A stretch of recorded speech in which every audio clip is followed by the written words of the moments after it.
ادع إلى سبيل ربك بالحكمة والموعظة الحسنة وجادلهم بالتي هي أحسن إن ربك هو أعلم بمن ضل عن سبيله وهو أعلم بالمهتدين. أختم كل 6 أيام والله كأن دمي أخرج وجاء الله بدم آخر. تحس بهدوء نفسية في العصر يجي كذا تسعى من كل شيء تغضب في الخاص من أمك وين تغضب أنت وين تغضب أنت في الجنة ما فيها زعل من الإنسان لا تغضب على أمك ولا على أبوك ولا تغضب على زملائك ابتسم خليك حليم. أعجبني الشيخ أبو إسحاق الحويني المحدث بعد الشيخ باز الحقيقة أتأثر بهالرجل وأتذكر الشيخ باز وعي سنة وحكمة وتبقى الصوت ما يمكن تفلسف وتتكلم كلام ما ينفع مع حد.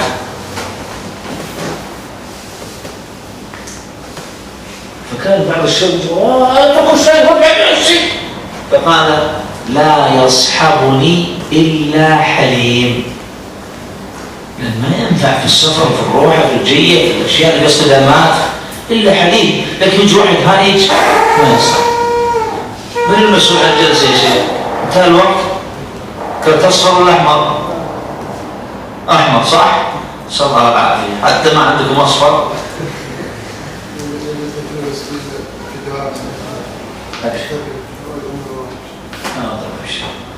دكتور يأمرنا جزاه الله خير أن ندعو بدعائه وتؤمنوا وراءنا.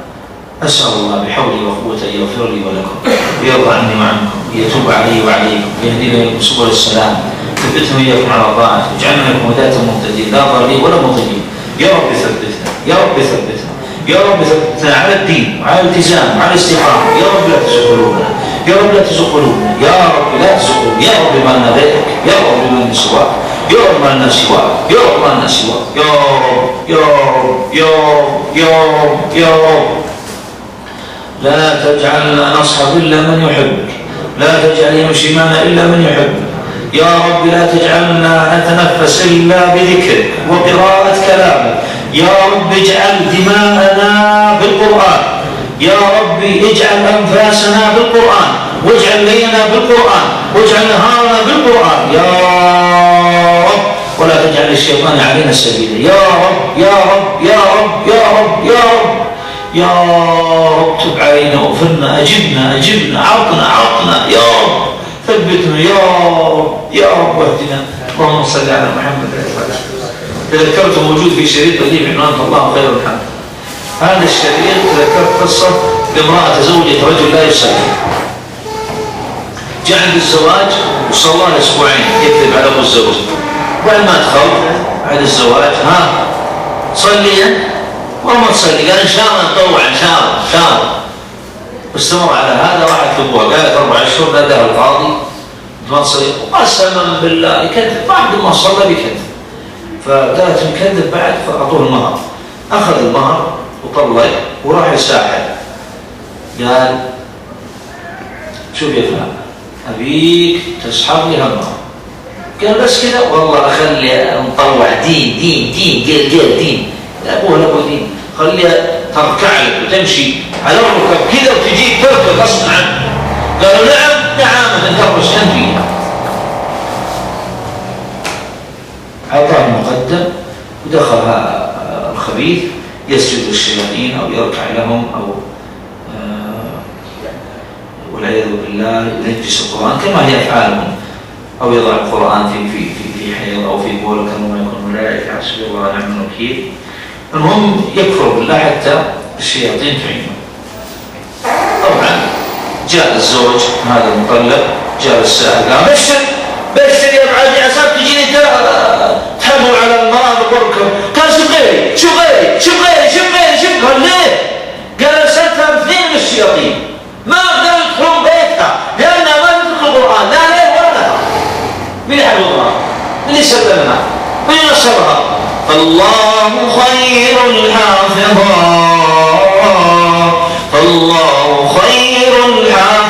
وهو أرحم الراحمين. والعكس لقيت محاضرة شاب في 3 ثانوي وجيت زمزم قلت تفضل تعال بعيش من الأخوان تعال كم معي وأنا أحب الزمزم من الصغر، أحبه أموت فيه. بس سبحان الله إذا ما شربت المياه العادية عادي، لكن الزمزم أحس كان جسمي يتفكك منه أذى. قال شوف، حذر الناس من أن يتركوا القرآن لحظة. تراي حفظت من الفاتحة ثم البقرة حتى سورة ياسين، باقي لي 100 سنة إلى الناس، وانشغلت في ثالث ثانوي فيزياء وكيمياء وجيولوجيا.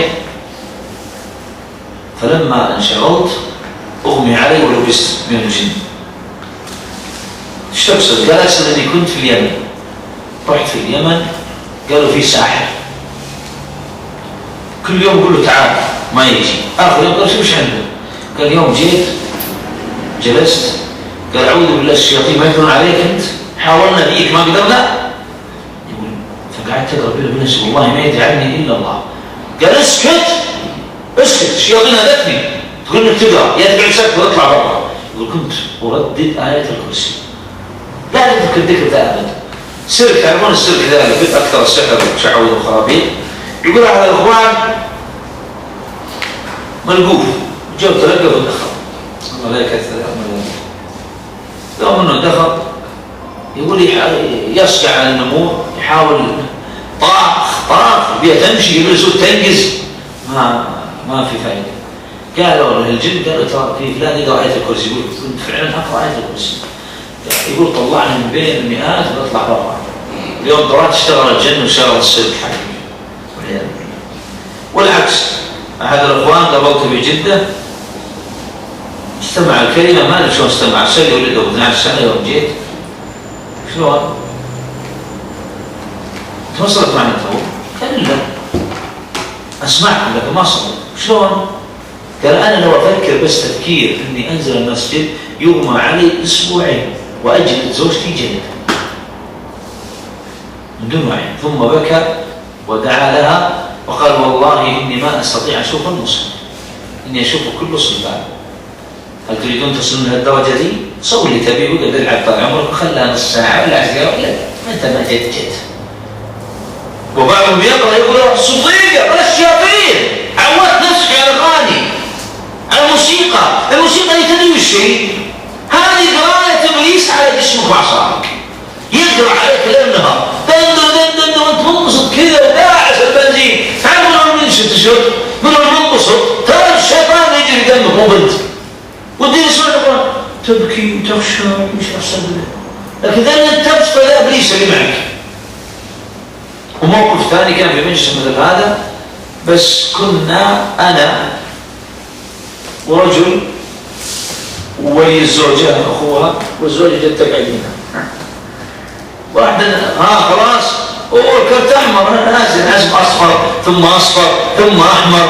أنا نسأل الله عليه السلام أنتم حضروا بس أكسل إن شاء الله ختامية. وش كنت أقول؟ عسان الله يغفر المجلس.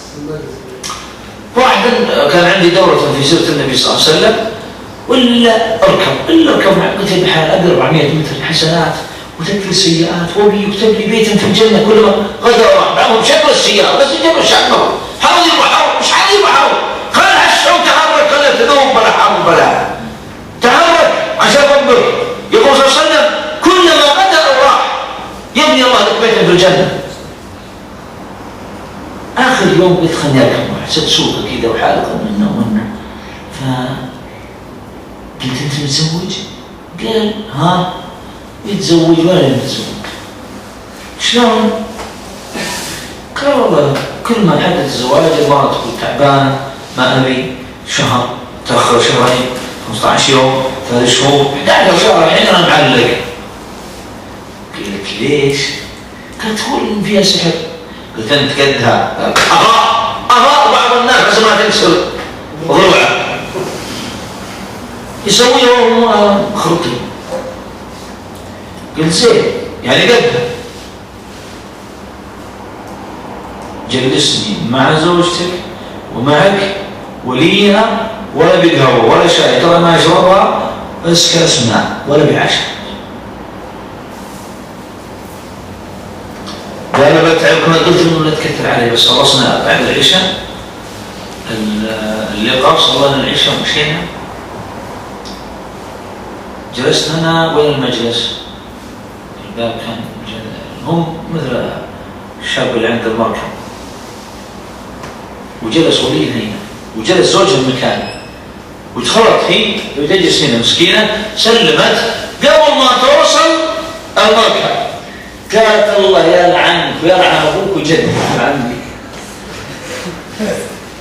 ما في شريط ولا سمعته لك وهي مسلمة هادية مؤدبة حين قبل الطير هلا والدم وتبدأ ترجف وتبدأ تسوي حركات ما تفعلها امرأة صالحة حية. نظرت الزوج قلت ها قدها قال ها قلت قدها قال ها هذه خابطة بيدها خرطي بعض الناس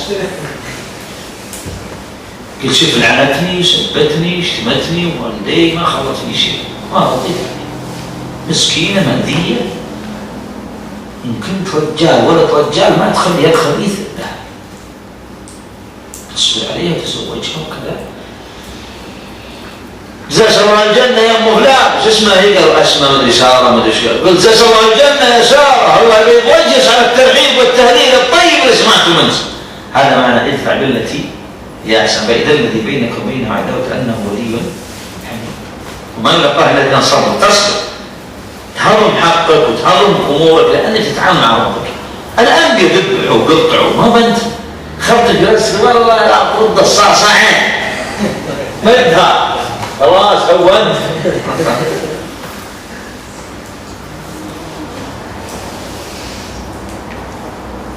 سمعت ذبيحة زواج ما أنا ذبيحة ذبيحتين في البيت جمع لك كم حرمة كم رجال وصور محمد بنت مريضة